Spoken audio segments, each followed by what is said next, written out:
Hello, hello, hello. Welcome to Today at the Races. We are back racing here in Maryland. Of course, another sloppy Saturday muddy Saturday that we've got going on here. Let's go ahead and take a look at the track, Keith. Yeah, muddy track right now. We had a kind of a deluge of rain. They've obviously been doing some little bit of work on the track, and it looks great. I mean, I tell you right there, with the rain that we had, and I thought it was going to be even towards sloppy or muddy right now, and we'll see if this, things If pick we up a get little some bit of a sun. breeze. I don't know if we're going to get much sun, but if we do, we got a shot maybe to get to good. I don't know if we'll get to fast today, but again, appreciate everybody's patience. We're back to racing. Yes. We're ready to rock and roll. Hopefully I can remember how to kind of go through all Same. of this, Callie, and see. It was a little tough getting back on the bike and handicapping races Yep. and doing morning lines, but yeah, we're at it. This is the busy time right now. We're only a few weeks away. Derby coming up, and the Preakness Preakness, is it's right countdown there. Preakness. Is very close. And remember, we've got the new Preakness future wager. So hopefully we'll take part. That started yesterday, and it's a little bit of a different twist on things, but we got it here today, and I guess these may be updated odds. Yes, can we flip it back to the beginning, guys, if we could, real quick? Yeah, that would be awesome. So, there you go. Thank you. And looking at things, obviously, you're going to see a couple horses maybe take a little extra money. First Mission to 10. There's a horse that I thought we kind of knew was going to be coming. So, maybe I lined a little too high. But the good thing is you want action on this. You want people thinking they're going to get value. Now, this isn't lock in at a price. It's a pari-mutuel wager, 18% takeout. But, hey, $36,987 right now. I think just kind of getting it started, that's pretty solid. So Who's we'll see piquing where your it takes us. interest? Well, obviously, you're looking at, maybe the new shooters are going to be the ones that Right. kind of people are going to go for Right. because we just don't know. There's so much uncertainty to this. Obviously, I think First Mission is going to be live.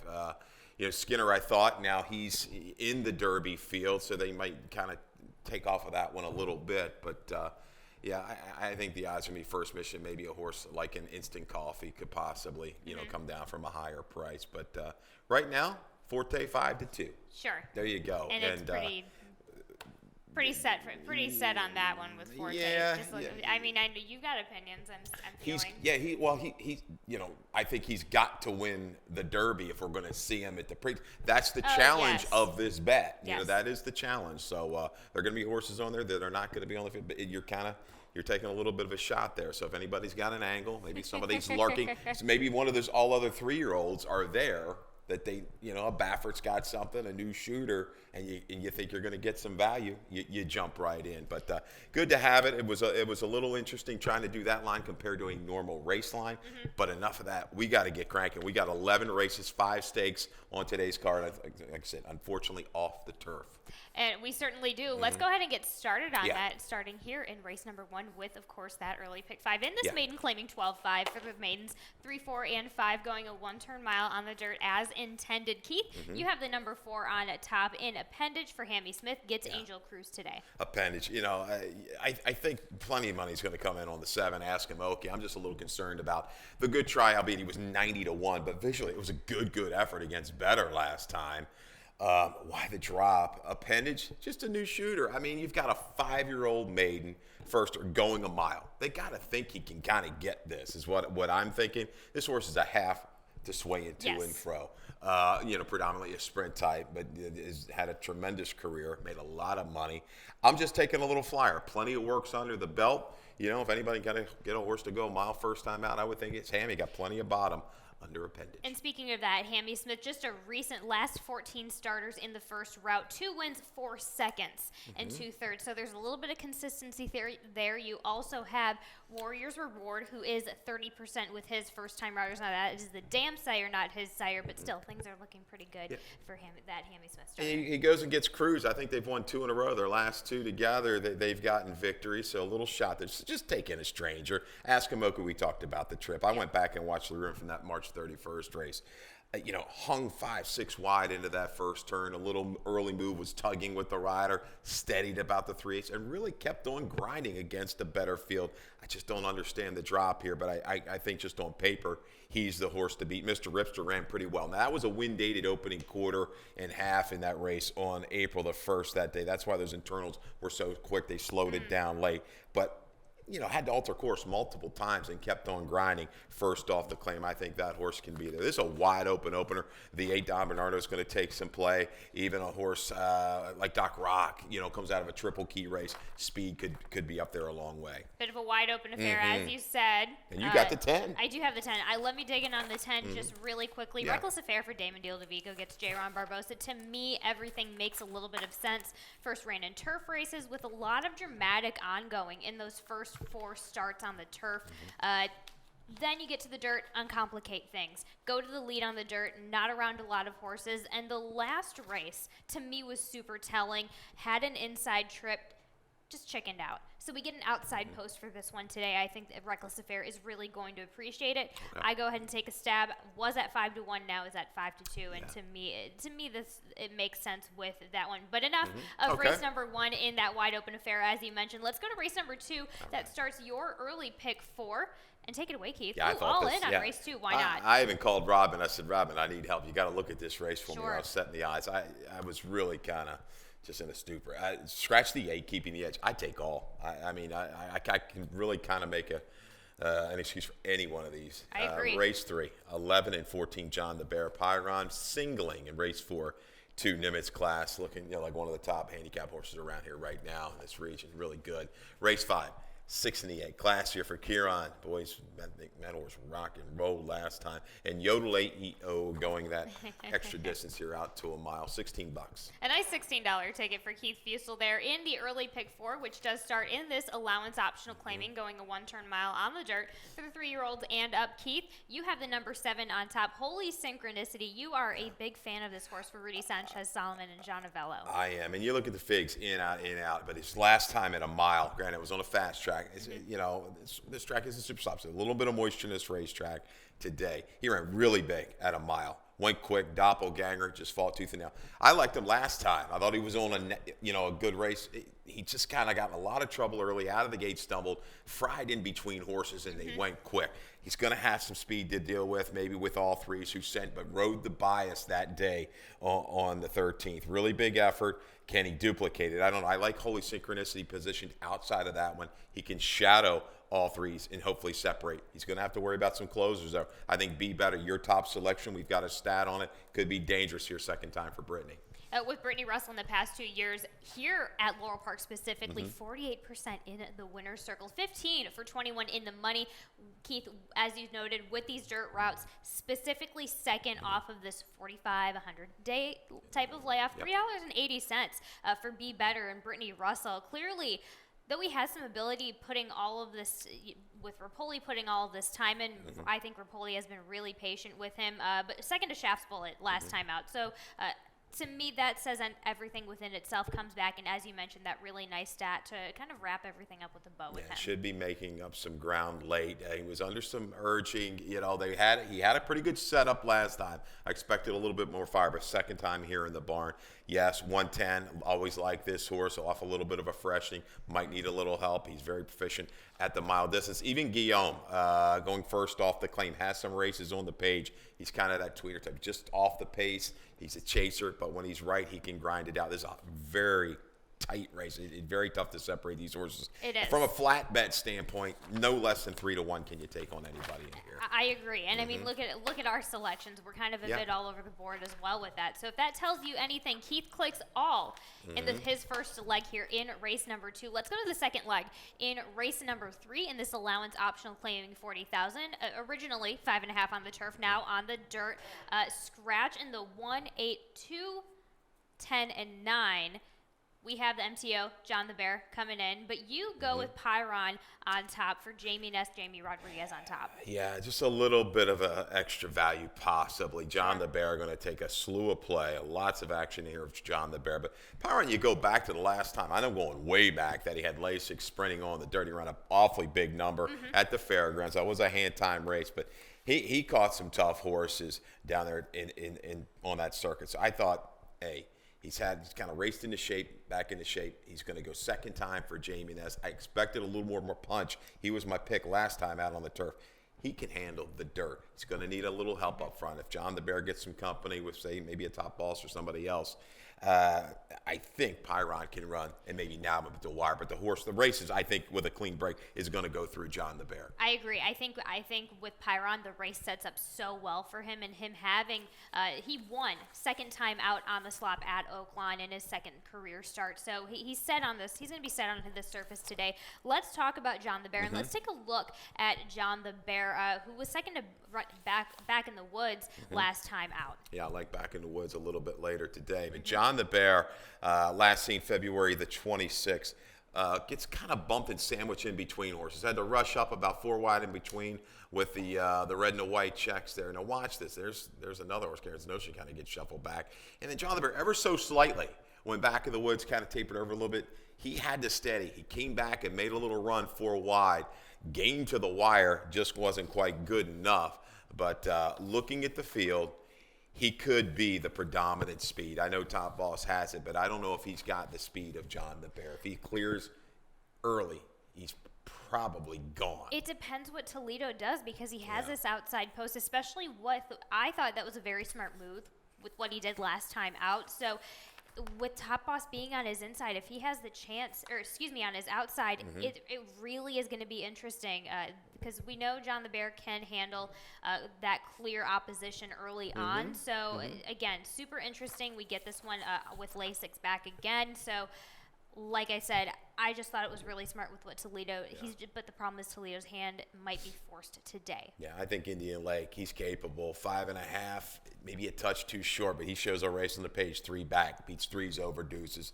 That works for me in here. A freshening after a trouble trip back in late February. Could make that move from a few lengths back mid-turn. Absolutely. First stakes race of the day is the Native Dancer Stakes, going 1 mile and 1/8 here on the dirt. You and I both have, and let's take a look at your current 1-2 morning line in Nimitz class from Bruce Covretz, Javion Toledo. First time on a wet dirt that he's going to try today. Well, that might move him up. You see who is the stallion. Munnings. Okay, sorry by Munnings. Munnings, when you see Munnings, you see Spice Town, you see horses that'll, run to the windows when it's wet out. And Nimitz class, he's just, developed into a really, really good horse. I think he can handle any pace scenario. We saw what he did. We have video. Do we have video? Yes, we do. Yeah. And we're going to take a look at this race. And he just kind of, doesn't matter kind of where you put him right now. He's just all racehorse. We talked about maybe the comparisons. Remind me a little bit of like a Paige McKinney, the PA bred. That's just their style.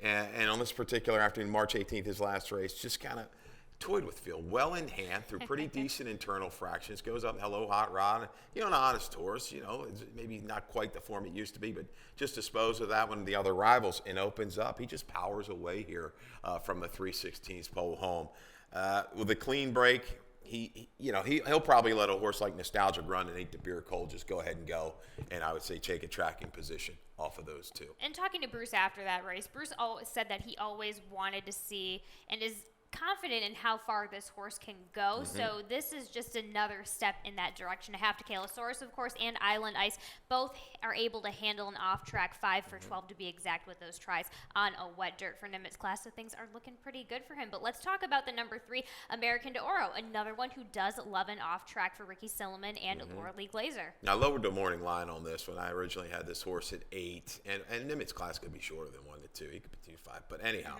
With the anticipation of a wet track. Now, looking at it now, will it really be to his liking? But I think you've still got to use him. He had an excuse last time. He might be a little bit better at one turn, but the moisture in the racetrack kind of gives me a slight edge here to kind of just settle towards the inside and work a trip out and grind it out for the place. Maybe give you a little extra boost of that exacta if Nimitz class kind of holds that form, which I think he'll do. Exactly. Beat out Zabracadabra on a highly touted Gary Cap horse. With a next out winner, and he's pure gold before going that distance. Talking with Ricky Silliman about this horse, he is a bit of a quirky horse. Yeah. On a day like today, I could see a little bit of something happening, but with him, all I'm going to say is that he is a quirky horse. He kind of runs on the day, whatever American de Oro version shows up that day, that's what we're going to see. And I think this day kind of sets up for it. But let's talk about one who's pretty darn consistent in Vance Scholars on the rail. I prefer this one over longer distance anyway, so I love the distance here. We get Georgie Rui back on this one again for Phil Capuano. He's just kind of a tricky horse now. I've been chasing this guy, and last time he sat in a pretty good position, but the leaders got away from him kind of easily. The guy, Ruiz went to a ride. Took him a while to get himself back together. He worked outside and finished up the last 70 yards with a flourish. Gets the extra ground today, the extra 16th of a mile. Has enough speed to lay close enough. But maybe with the just two speed horses outside, Nostalgic Run and 8th Breed Colt, he can take a little bit more of a settling and just make the one run instead of like two runs that he tried to make in his most recent effort. Correct. I think he might have a little bit better riding like you and I. Also include the 4 and the 6 for fun. But let's go ahead into the Henry Clark. That was originally a 1 mile on the turf. Now we're 1 turn mile on the dirt here. Let's go ahead and take a look at the horse, of course, who is going to be taking probably all of the money in the number 6 class here for Huron McGee at 8-5 for Javion Toledo. Yeah, video. Do we have the video of that last one? Yeah, let's look at this move. Oof. Off the claim, went in for 40. Just prompts there 3 and 4 wide outside of my horse, right? That was Holy Synchronicity. Isn't that him in between horses? Yeah. Yes. And he says, bye-bye, opens up 5 and just keeps on going. And the key is just this run through the stretch. He's obviously got the back class, ran very well at the age of 3. And right now, he's just kind of got it going on. And when you look at the field from a pace advantage, if Bodie Cream, a fresh horse, doesn't really kind of show that speed, he may be able to control things up front. Yodeli AO's a good horse, but he doesn't have a whole lot of speed. He's going to have to grind, and maybe get just an extra little help to push class here. But I'll hedge here, and that's why I kind of made him a slight edge on that line. Right, and that with Yodeli, who just with the way he's been running at these 7 furlong, and maybe sometimes these 6.5, 6 furlong distances, I think the 1 turn mile especially is going to be is right up Yodeli, who's alley. You also have the number 9, You Must Chill for Jamie Ness. Jamie Rodriguez, of course, beat out Indian Lake, who is going to be in the race that we just talked about. But key race back is on May 8th of last year over just the optional 50. Very just solid horse outside of that. And again, first time off of the layoff is really the only nick that we can get against this horse. That's about it, right? He's capable on best to be right there with these horses. It's just that little bit of time has got me concerned. Good work coming. That's my biggest concern. Can he bring that finish, that last 3/16 of a mile, get screwed? But take nothing away. He's all kind of racehorse, that horse. Actually, just to touch on Bodie Cream a little bit for DePaz, while I understand that key race back in Belmont 2 years back wasn't the strongest field, he's got some nice quick works coming in off of a big layoff. But Horacio has been doing well with these routers. They're with these first and second time routers, so I'm kind of taking that equation and transferring it to first off of a really long layoff. So he's been doing pretty well in that category. On top of that, you do have Kevin and Horacio. Short stat, but 2 for 4 as of late, but 4 for 4 in the money when these two get together ever since they've partnered up, really. So there we go. There we have it for race number 5, and we'll be right back to talk about the rest of this card. Pop, pop, it's showtime. Showtime. Guess who's back again? Oh, don't believe me, just watch. Hey, oh! You make me feel alive. I've been locked out of heaven. I'ma leave the door open. That's right. Hey, out here tripping in finesse. 'Cause you're amazing. Just the way you are. And we're back, and we are back in race 6. And you know what race 6 means, Keith. That is the start of our super jackpot. And let's take a look at the carryover of what we got from that jackpot. But before we get into that, it does start, there we go, that 26,332. And it also starts the Rainbow Pick 6. Let's take a look at my ticket really quick. I'll zoom through this too deep in race number 6 here. And I single in on Good Girl, Bad Habits. Race 8, too deep with the 3 and the 4. I go wide in race number 9. We were discussing that a little bit today, earlier before we got on air. Keith, and then in race number 10 and 11, 3 deep there, 289, 789, $36 ticket. And let's kick back into things in this starter allowance, going a 1-turn mile on the dirt for the 3-year-olds and up. Keith, you have the number 12 on the outside, Silica Mike, as your top selection here for Jose Corrales and Yomar Ortiz. Cecilia Mike, right? Okay, take a little shot. I think maybe the key, coming off the ease race, I always kind of like that angle, looking for price. And we got to roll here because I know we got 6 races in about 7 or 8 minutes to do it. Just back in the barn of Jose Corrales. This is a horse, okay, on a wet track. I think you're going back. Look at the horses they beat. Curlington, Buried, Honor the Fleet, settled off some okay paces and just makes that sweeping move. He's going to have that chance today from this post. Obviously, Albertano, he just loves the 1-turn mile. He's deadly here.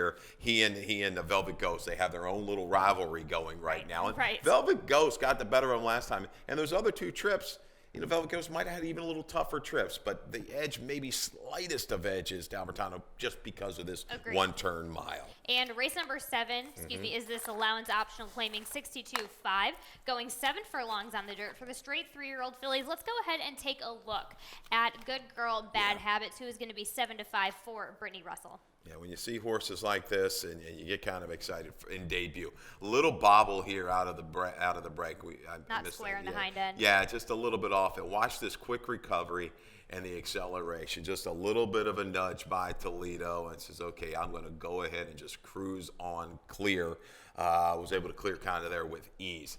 Now, you're looking at the field today comparatively. This is a much tougher field, but look at the way she kind of does this. Public workout. Oof.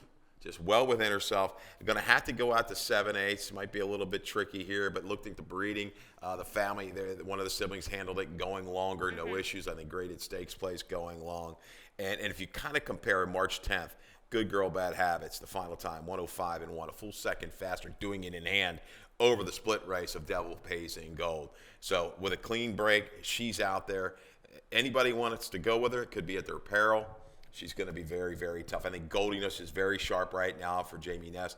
2 for 2 with the Lasix, the blinkers, and at the 7/8 of a mile. Wasn't the strongest field in New York, but made a very sharp move. Visually, that race was stronger than that 62 buyer. And when he bumps up in class, he's over 30% with this kind of move. And there we go. There we have it there. The 8th race is the Dahlia.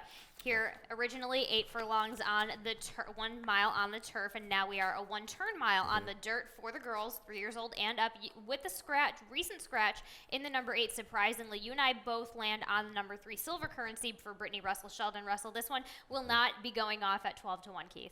No. No. All the money's going to be coming on Mint Mazel, I would think, in Silver Currency. They're going to vie very close when you look at their form. Silver Currency just came here, showed up with a little moisture in the track, and just looked like kind of a different horse than what she did down at Remington and Sam Houston. Was able to kind of dictate solid internals. You see the short comment, overcame a little bobble. Wasn't even asked to the top of the stretch. I like her position outside of Mint Mazel, who will probably get an aggressive ride. She's quick. I mean, she may get softened up a little bit chasing into that pace. We'll see what kind of tactics Barbosa takes. But these two will be out there trying to slow things down and getting their own little match race. Anybody lurking, as you got in the exacta for a little bit of a price, maybe the key to split, is the deciding vote. A horse that came back off of a layoff, won this race last year on the turf, but I mean, has a good figure on the dirt, on a track that had some moisture in it. So take nothing away. Deciding vote, this trainer knows how to get horses ready, and we'll sit there and just hope those two, Mint Mazel, Silver Currency, getting their own little duel up front, and she becomes the beneficiary here in race 8. Let's go to the 9th. Might be a flourishing finish there in the Dahlia. Now let's go to the Prima Netta in the 9th here, going 6 furlongs on the dirt as intended for these girls, 3 years old and up. Let's go ahead and talk about Easy to Bless. You mentioned you're taking a stab at this one for James Farrow and gets Jackie Davis. Yeah, again, 9 starts on a wet track, 4 for 9. Last 2 races without Lasix. The last time with Lasix, just kind of hammered, overcoming a stumbling start and a wide trip to beat a 3 other than field, a capable field in New York. I'm just taking the outsider, the stranger look, because she just jumps up and runs big races, and you're trying to figure out how. It's a little bit of a guess. Bringing the rider, right? I still got Jack Davis still on this horse, so I think there's enough flow. Oksana, reading some of the quotes, Tim Hills doesn't think she's going to need a race. So can she keep a horse like Princess Kokachan honest? She's going to have to, or Princess Kokachan could be long gone on the front end. Absolutely, 4 for 6 with this distance specifically. I mean, she's pretty dangerous. You yeah. also include that, and that's really the big thing. So for fun, I think Street Loop's going so well. We had a video, Yeah. but We can show it. do we have time for? Yeah, the let's video? show it real quick. If you can, let's Yep. see if we can show the video. But lost out to Marvelous last time out, a router who ended up bouncing, but really she wasn't ready for her first outing in 2023. But with what we're seeing here, take it away, Keith. A little hiccup in the return, had a little break to the outside, a little bump. Much better in the second start here in the Conniver, and it's kind of up with the pace, a little sharper with the X. This is Xavier's choice, right? This is the X-Man's Yes. choice. Well, you know, Gary when Rob's you're thinking, choice for oh, Xavier. okay. You know the insides of the Yes, barn better that's than how I it- do. that's how it works. I'm just an outsider looking in. But look at her. I mean, she's able to kind of go clear, had that wind dated. You know, they were running, tailwind into backstreet. Now running into this wind, and this kind of track was good for horses well out in the track making those runs that day. But grudgingly, the last 16th of a mile, trying really, really hard. She might be poised now with a little bit of break, a little over a month fresh to run her best race that she's run in a while. This is a basically evenly matched field when you really look at it. Forget about it's kind of rolled through the conditions. This is going to be kind of a step up for her. But if any of these others just kind of tail off, she can be in the money. And she's been stepping it up, so we'll see how it goes there. But let's go to the King T Leatherberry in race number 10, going 5.5. Now on the dirt, was originally on the turf. Keith, you have the number 11 on the outside on top. That is back in the woods for Jose Corrales. Gets John Brasino 15-1 morning line odd right now. Yeah, we're not going to get that. No. And real quick, I'll just give you a real reason. Last two times, turf to dirt wins. I think it's the controlling speed from the outside. Okay. Set sails. I just, I really didn't like the turf last time. Would challenge a little bit of a fade. This horse is quick. He's outrun some really fast horses in the past. I think fourth now off the bench can get to the front and control it. You also include the main track who ships in for David Jacobson. Synthesis with Angel Cruz on top. We haven't seen this one since early February. Has had a couple of scratches, and they've all been for different reasons. 2 trainer scratches, an MTO scratch, and a vet scratch, ranging from that entry at Santa Anita on the 4th of March all the way to Aqueduct on the 20th of April. Tough for me to split these two. Similar running styles. We'll see who can kind of lay close. They're going to maybe need just a touch of help, but on their own, they're quality horses, and they can make a move into this pace, no doubt about it. You're looking at stage left at 9 horse, 2 races back out of a race where Joe Frazier came back and ran a 97 and made that good move after some trouble last time to just miss in a 3 other than. So I think they're both even the 14 Karen's Notion you saw kind of get shuffled back a couple of races back with the back in the woods, even some trouble again. Outside today should be free and clear. And there we have it. Let's go to our nightcap here today in race number 11, this claiming 12.5, going 7 furlongs on the dirt for the straight 3-year-old. Keith, you have the rail horse. He is on fire for Carlos Mencia and Georgie Rui on top. Again, looking for some price. Foundation will take plenty play. Trophy room might be the speed of the speed, and this barn is going great guns right now. Bob Caceres and company, but he's on fire. Again, hedging if that moisture stays in the racetrack. Good try 2 races back at a big price, and it shows the ability to sit from off of it a little bit and make a move into this flow. So a little flyer to price if you're down and you need a little bailout. Maybe Carlos Mencia and Michael Jeffries. That combination has been very good, very profitable of late. Yes, they have. So you also include 8, 7, 9 Yep. underneath. Why not there? Foul Nation, Yep. Jamie Ness, Axel Concepcion, a win last time out, just trying at that same level, just making just a logical decision off of another wet dirt win. Something clicked last time. Interesting, no protect, because that was a big jump in the buyers and visually. Quick move. When I give that comment, that's catching my eye into a pretty good flow. We talked about it was a little wind dated early, but that was a sharp move around the turn to dominate by 7. Interesting. It's tack mode here back in for the 10. Probably going to get that stalking pounce kind of trip. And there we have it for our Saturday's card. Keith, let's touch a little bit, and let's start with your value play and circle back to that. Race number 6 in the number 12 on the outside for Silica Mike. Yeah, Cecilia Mike back in the Cecilia barn, Mike. of Jose Corrales. That's the key. Kieran's horse and Corrales, Velvet Ghost, the other Corrales. I'm going for the higher just to key around. I'm not going to toss those other ones. I'm just looking for a shot. But this horse ran some bang-up races over this racetrack and can loop and swoop in race number 6. Best bet race 10. We talked about it back in the woods. Got what he wanted. I think he's going to go to the front and go a long, long way. And there we have it. We will head on over to Dave Rodman for some more changes and scratches today. And welcome back to Racing here in Maryland. All right, good luck, everybody.